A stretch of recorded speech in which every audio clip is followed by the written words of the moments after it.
आउे last हूँ तार स्वाद बढ़ाई मैंने स्वाद अनुसार लुण पकईदे मसला नहीं ये धनिया गुंड जीरा गुंड हलदी गुंड आम गरम मसला चिकेन मसला मीट मसला आउ ये लंका गुंड कारण ये सब जिन बहुत फ्लेवर दबा तेणुकर सब जिन पकेबे भल लगे किसी भी स्किप करें।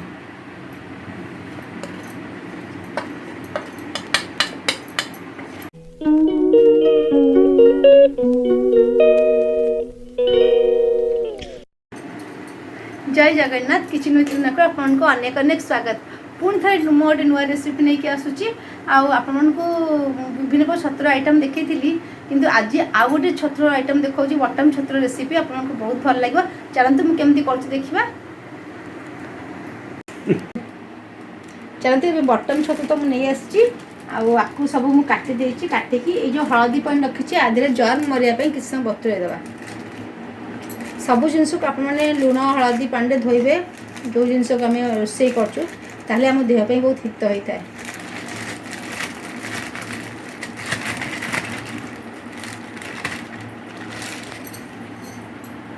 मैला एत अच्छी जे आपको आम कि समय पर बतुरेक धोईदेवा देखो आपको भल भाव भिजई थी भल भाव भिजी जाइए सब छाड़ी गला धड़ा धड़ा दाग था बहुत मैला बाहर चलतु आपको मुझे भल भाव छाणी दूसरी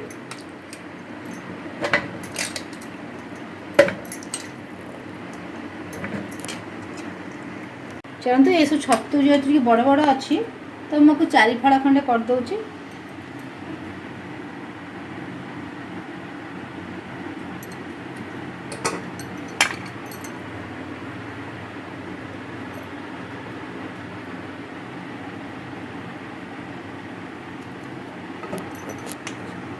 चल सांग मैंने एबे तो मुझे सब मशरूम को काटिदेली एबे मुझे मैरिनेट करदेवी मैरिनेट करके 10-15 मिनट रखीदे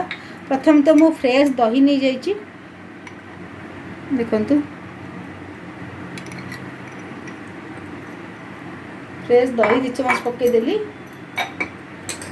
एबे पकईबी अदा रसुण पेस्ट जोटा मुझे रखी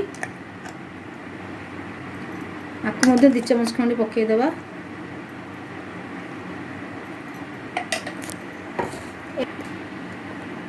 एबे पकईदेवी कि काटिकी रखी पियाज आउ सब मसला नहीं ये धनिया गुंड जीरा गुंड हलदी गुंड आम गरम मसला चिकेन मसला मीट मसला आउ ये लंका गुंड कारण ये सब जिन बहुत फ्लेवर दबा तेणुकर सब जिन पकेबे भल लगे किसी भी स्किप करें।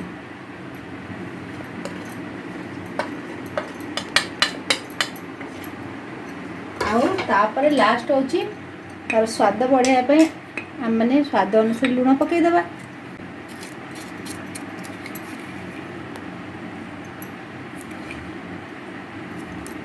सब आपको गोले आनिकी मैरिनेट करके आम 10-15 मिनट खंड रखीदे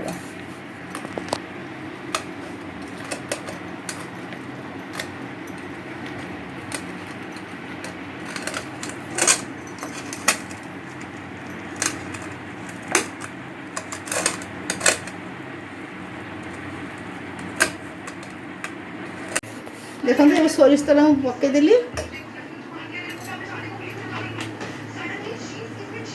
आथिरे मु पकई दूची पियाज तेलटा गरम हो जाओ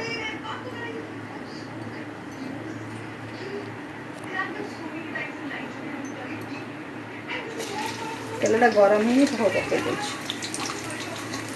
आपको आम लाल लाल करी मैंने फ्राए करवा तापर आम मसला सब जहाँ जहाँ मैरिनेट कर पकईदे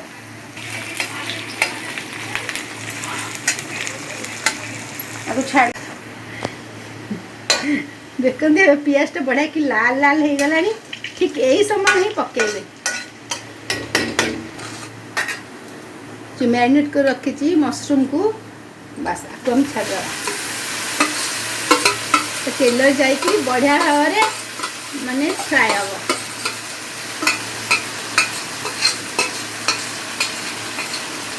एथे आम कि पकेबानी भल भाव गोले गाड़ी आम आपको घोड़े दबा ये ताधे हम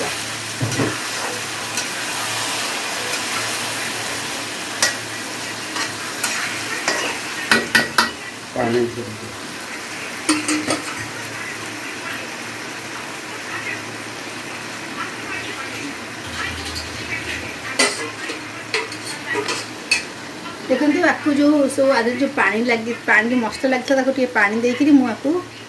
आधे दे दूची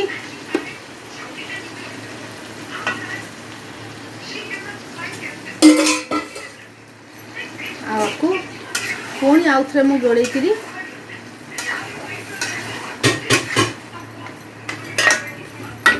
चलते आउ कि दरकार नहीं एबे आपको घोड़े कवर करदे आउ गैस को सिम करदे ता भीतर से हम देखा एबे एटा केमती हो गलानी देखो ये पूरा ऑलरेडी सरला किसी माने हाथ मारे दरकार नहीं बहुत इजिली यहाँ होगला सांगे सांगे होगला आधे पड़े धनिया पत्र जो पठ जो माने तार जो दंडीटा से जो मोटा मोटा जो तार जो येटा से जो येटा ताको निश्चय पकेबे पकेले तार फ्लेवर बढ़िया लगे चलते एवं घोड़े देवा ये रेसिपीटा कंप्लीट हो गला चलन सांग मैंने एवं मोर मशरूम मसाला कंप्लीट जदि आप रेसिपी भल लगे निश्चय लाइक शेयर सब्सक्राइब कर भूलि रोची जय जगन्नाथ।